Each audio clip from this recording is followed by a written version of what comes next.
Hi, this is Mohan Roy, founder of Careerpath institute. आज हम लोग डिस्कस करने वाले हैं 18 अप्रैल का जो चेतना सत्र का मॉड्यूल था उसे। तो चलिए हम लोग शुरू करते हैं अपने वीडियो को बिना किसी समय को बर्बाद किए हुए। तो यहाँ पे देख सकते हैं आप, डेट यहाँ पे है, थोड़ा सा इसको चेंज करना पड़ेगा क्योंकि 18 का है। और वीडियो जो मैं बना रहा हूँ ये 19 का PDF, सॉरी 20 तारीख को मैंने PDF क्रिएट करा क्योंकि टाइम का थोड़ा सा इशू है, रहता ही है, और हेल्थ इशू भी था तो इस वजह से नहीं हो पाया। तो हम लोग अभी इसको आज डिस्कस कर रहे हैं। तो देखते हैं आज के दिन में क्या दे रखा है। यहाँ पे डेट आपको क्लियरली मेंशन होगा 18 अप्रैल का। आज ही के दिन 1859 में महान क्रांतिकारी और 1857 के क्रांति के नायक तात्या टोपे को फांसी दी गई थी। 1814 में महाराष्ट्र के नासिक जिले में जन्मे। ठीक है, महाराष्ट्र के नासिक जिले में उनका जन्म हुआ था। वास्तविक नाम रामचंद्र पांडुरंग था। ठीक है, ये आपके लिए इम्पोर्टेंट है। तात्या टोपे का जो ओरिजिनल नाम था वो क्या था? रामचंद्र पांडुरंग राव। तात्या ने 1857 में क्रांति में अंग्रेजों से सफल संघर्ष किया।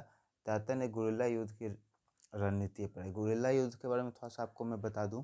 गुरिल्ला युद्ध एक युद्ध का तकनीक है जिसमें क्या करते हैं हम लोग, छिप करके अटैक करते हैं, उसके बाद वापस से छिप जाते हैं ना। जैसे मान लीजिए जंगल के बीच से एक रास्ता गुजर रहा है, कुछ लोग क्या है जंगल में पेड़ों के बीच में, झाड़ियों के बीच में छिपे हुए हैं, और जब भी आपका टारगेट आया आपने उसके ऊपर अचानक से अटैक किया, और उसके बाद जो भी आपको करना था करने के बाद आप वापस से क्या हो गए, उन्हीं झाड़ियों में चले गए। ठीक है, तो ये गोरिल्ला युद्ध कहलाता है। उसके बाद भूदान आंदोलन की शुरुआत आचार्य विनोबा भावे ने 18 अप्रैल 1951 को की थी। तो ये भूदान आंदोलन बहुत ज़रूरी है कि इन्होंने किया था, विनोबा भावे ने। विनोबा भावे ने आंध्र प्रदेश के पोचमपल्ली गांव की 80 एकड़ भूमि दान करके भूदान आंदोलन का शुरुआत किया था। यह एक स्वैच्छिक भूमि सुधार आंदोलन था जिसका उद्देश्य जमींदारों को अपनी भूमि का हिस्सा भूमिहीन किसानों को दान करने के लिए प्रेरित करना था।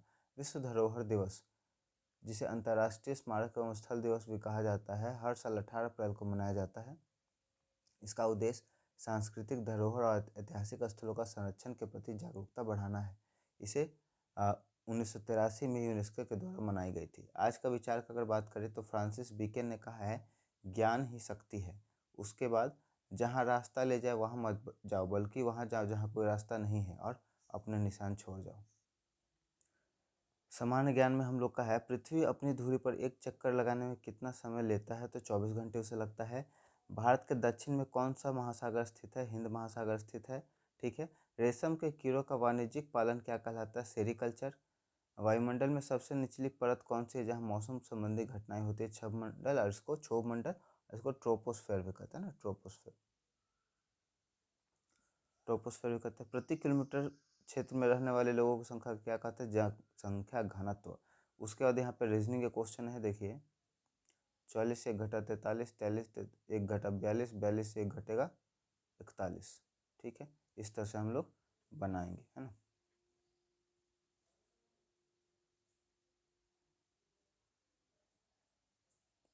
उसके बाद 2 से हुआ 6, 6 से हुआ 8, 8 से हुआ 10, 10 से होगा 12, अगर इस तरह से जाएंगे तो।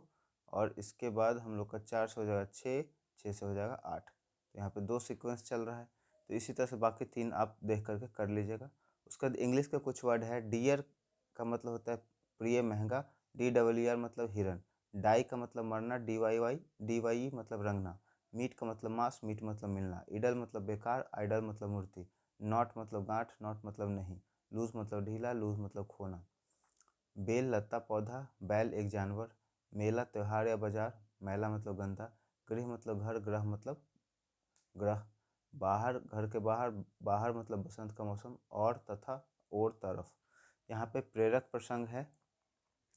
भगत सिंह जब मात्र 5-6 साल के थे तब वे अपने पिता के साथ खेत में गए थे। उन्होंने देखा कि पिता मिट्टी में कुछ बीज बो रहे हैं। नन्हे भगत ने पूछा, पिताजी आप क्या कर रहे हैं? पिता ने जवाब दिया, बेटा मैं बीज बो रहा हूँ जिससे फल और अनाज के पौधे उगेंगे। कुछ देर पिता ने देखा कि भगत सिंह मिट्टी में छोटे छोटे तिनके गाड़ रहे हैं। उन्होंने पूछा, भगत तुम क्या बो रहे हो? बालक भगत ने अपनी मासूम लेकिन दृढ़ आवाज में कहा, मैं बंदूकें बो रहा हूँ पिताजी, ताकि हमारे देश को अंग्रेजों की गुलामी के से आज़ाद किया जा सके।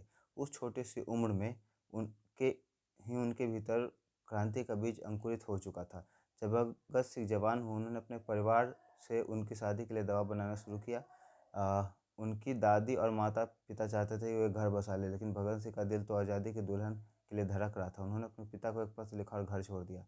पत्र में उन्होंने लिखा था, मेरा जीवन एक महान लक्ष्य भारत की आज़ादी के लिए समर्पित हो चुका है, इसलिए मेरी ज़िंदगी को आराम और सांसारिक इच्छाओं की कोई स्थान नहीं है। मेरी दुल्हन केवल मृत्यु होगी। ठीक है, उसके बाद 9 से 12 के लिए देखेंगे आगे। इसमें क्या है, ये हम लोग का सेम रहता है तो इसे हम लोग स्किप कर देंगे। रविन्द्रनाथ टैगोर ने क्या कहा है आज के विचार। जहाँ मन बिना किसी डर के हो और सिर ऊंचा हो, ज्ञान जहाँ ज्ञान मुफ्त हो, जहाँ दुनिया संकीर्ण घरेलू दीवारों से छोटी छोटी टुकड़ों में न बटी हो, ऐसी स्वतंत्रता के स्वर्ग मेरे परमेश्वर मेरे देश को जागृत करे। ठीक है, यहाँ पे बहुत डीप डीप बातें कही गई हैं। एक अच्छे जगह या फिर कह सकते हैं कि कैसा कल्पना करते थे कि देश हमारा कैसा हो, जहाँ बिना किसी डर के हो लोग, है ना, और सिर ऊंचा करके चल सके, जहाँ ज्ञान मुफ्त हो, मतलब पढ़ाने के लिए शिक्षा के लिए कोई पैसा ना लगे, जहाँ दुनिया संकीर्ण घरेलू दीवारों और छोटे छोटे टुकड़ों में न बटी हुई। ठीक है, यहाँ पे करंट अफेयर है। बिहार के में उप मुख्यमंत्री के रूप में किन दो नेताओं ने शपथ ली। श्री विजय कुमार चौधरी और विजेंद्र प्रसाद यादव। बिहार में वर्तमान के राज्यपाल कौन हैं। सैयद अता हसनैन। दिल्ली देहरादून आर्थिक गलियारे में स्थित एशिया की सबसे लंबी वन्य जीव उन्नत खंड वाइल्ड लाइफ एलिवेटेड सेक्शन की लंबाई कितनी है। 12 किलोमीटर। हिमाचल दिवस प्रतिवर्ष किस तिथि को मनाया जाता है। 15 अप्रैल। ठीक है, आगे है भारतीय चिकित्सा अनुसंधान परिषद ICMR का मुख्यालय कहाँ है। नई Delhi.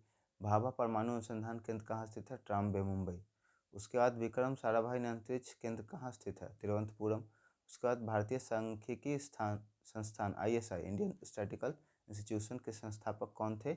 PC Mahalanobis. Tata institute of fundamental research TIFR स्थित कहाँ है। मुंबई में। ठीक है, उसका कुछ इंग्लिश का वर्ड है, आप देख लेंगे। बिहार विशेष का कुछ टर्म है यहाँ पर, है ना, जैसे बिहार में नहरों द्वारा सर्वाधिक सिंचाई किस जिले में होती है। रोहतास में। उसके बाद मखदूम शाह दौलत का मकबरा किस बिहार में कहाँ स्थित है। मनेर में, पटना में। उसके बाद बिहार में फल्गु नदी किन दो धाराओं के मिलने से बनती है। मोहना और निरंजना। बोध गया में स्थित महाबोधि वृक्ष को किसने कटवाया था। गौड़ शासक शशांक ने। तो यही छोटा सा हमारा वीडियो था। मुझे उम्मीद है ये वीडियो आपके लिए काफ़ी हेल्पफुल होगा। वीडियो पसंद आया हो तो वीडियो को लाइक करें, दोस्तों और परिवार के सदस्यों के बीच में ज़रूर शेयर कर दें, और आप अगर हमारे चैनल को सपोर्ट करना चाहते हैं तो चैनल को सब्सक्राइब कर दें। Thank you so much.